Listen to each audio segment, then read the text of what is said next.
አብዛኞቻችን ስለ ቃሪያ ስናነሳ ቀድሞ አይምሮአችን ላይ ድቅን የሚለው ነገር ቢኖር ማቃጠሉ ነው። ይሁን እንጂ ሳይንስ ባጠናው መሰረት ቃሪያ ከማቃጠልም በዘለለ በውስጡ ቪታሚኖችና ሌሎችም የተመጣጠኑ ንጥረ ነገሮችን የያዘ በመሆኑ ዘርፈ ብዙ የጤና ጥቅሞች እንዳሉት ይገለጻል። በቃሪያ ውስጥ ከምናገኛቸው ቪታሚኖች መካከል ቪታሚን ኤ እና ቪታሚን ሲ ተጠቃሽ ሲሆኑ ከዚህም በተጨማሪ እንደ ፎሊክ አሲድ እንዲሁም ደግሞ ፖታሺየም የመሳሰሉ ለጤና ጠቃሚ የሆኑ ንጥረ ነገሮችን በውስጡ ይዟል።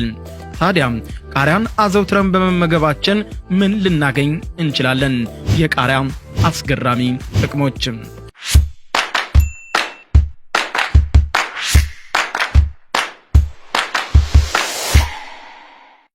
አንደኛ፣ ሜታቦሊዝምን ማፋጠን።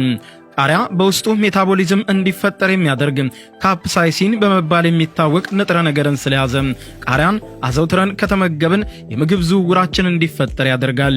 ከዚህ በተጨማሪ ቃሪያ ስንመገብ ከሰውነታችን የሚወጣው ሙቀት በመጨመር ሜታቦሊዝምን ከፍ ያደርገዋል። በዚህም ምክንያት በየቀኑ የሚቃጠሉ ካሎሪኖች ከፍ ያደርጋቸዋል። ሁለተኛ፣ የደም ግፊትን ይቆጣጠራል። በምንኖርባት ዓለማችን ውስጥ ዕድሜያቸው ከ25 ዓመት በላይ ከሆኑ መካከል 40 በመቶ የሚሆኑ ሰዎች በደም ግፊት በሽታ ይሰቃያሉ። በመሆኑም ደም ግፊት በዓለም ላይ ትልቅ የጤና ቀውስ ነው። ታዲያም ይህንን የጤና ችግር ቃሪያን በመመገብ ልንከላከለው እንደምንችል መረጃዎች በጉልህ ያሳያሉ። በቃሪያ ውስጥ ፖታሲየም የሚባል ንጥረ ነገር ይገኛል። በዚህም ሳይንስ አጠናሁት ባለው መሰረት ፖታሲየም 17% ያክል የደም ግፊትን መከላከል ይችላል። ስለዚህም ቃሪያ በምንመገበው ምግብ ብናካትት የደም ግፊትን መከላከል እንደሚችል ስነግራችሁ እጅጉን እንድትመገቡ እየመከርኩ ነው። ሶስተኛ፣ የካንሰር በሽታን ለመከላከል ይረዳል። የካንሰር በሽታ በውስጣችን ከተፈጥሮ የተለየና ለመቆጣጠር አዳጋች የሆነ ሴሎችን እድገት በማከናወን ለሞት የሚዳርግ በሽታ እንደሆነ ይታወቃል። ታዲያ ይህ አደገኛ የሆነ የካንሰር በሽታ ቃሪያን አዘውትረን ከተመገብን በተወሰነ መልኩ መከላከል እንደምንችል ሳይንስ በጉልህ ያሳየናል።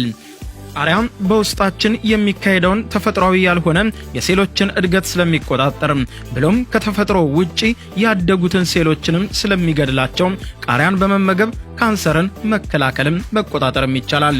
ስለዚህ ዋነኛ ምክንያትም በቃሪያ ውስጥ የሚገኘው ካፕሳይሲን በመባል የሚታወቀው ንጥረ ነገር ሲሆን ይህ ንጥረ ነገር የካንሰርና ሌሎችንም እድገት እንዲቀራፈፍ በማድረግ የተፈጠሩትን የካንሰር ሴሎችንም በመግደል የተለያዩ የካንሰር አይነቶችን ይከላከላል።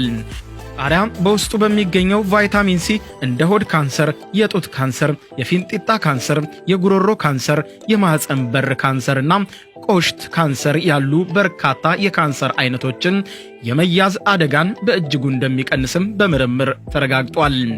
ከዚህ በተጨማሪም ቫይታሚን ኤ ዋነኛ ከሚባሉ ቃሪያ ውስጥ ከሚገኙ ንጥረ ነገሮች አንዱ ስለሆነና ይህ ንጥረ ነገር ለአይን ጥራትና ጤናማነትም ከፍተኛ ሚናን ስለሚጫወት ቃሪያን መመገብ ለአይን ጤንነት ከፍተኛ ጠቀሜታን ይሰጣል።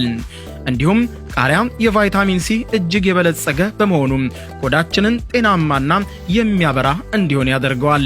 ቃሪያን በመመገባችን የምናገኛቸው ጥቅሞች እነዚህ ብቻ አይደሉም። ካላችሁኝ እነዚህም ናቸው። ቃሪያ በሽታን የመከላከል አቅምን ያዳብራል። የምግብ መፈጨት ሂደትንም ያፋጥናል። ጉንፋን፣ ሳል እንዲሁም የሳምባ ካንሰርን የመከላከል አቅምም አለው። ለአጥንት ጤናማነትና ጥንካሬ ለሰውነታችን ጠቃሚ ያልሆኑ ንጥረ ነገሮችንም ሙልጭ አድርጎ በማስወገድና የፋይበር ምንጭ በመሆን የሆድ ድርቀትን ይከላከላል። ቃሪያን የሚመገቡ ሰዎች የቆዳ ሽብሽብ እንዳይኖራቸው እንዲሁም ቶሎ እንዳያረጁም ጭምር ያደርጋል። ቢሆንም ግን እነዚህን የምርምር ግኝቶች በእንስሳትና በቤተ ሙከራ ውስጥ በሰዎችም ላይ በተካሄዱ ጥናቶች ላይ የተመሰረቱ መሆናቸውን ልብ ማለት ይበጃል። ታዲያ ቃሪያ አያሌ ጥቅሞች እንዳሉት ሁሉም ደግሞ የጎንዮሽ ጉዳትም ሊኖረው ይችላል።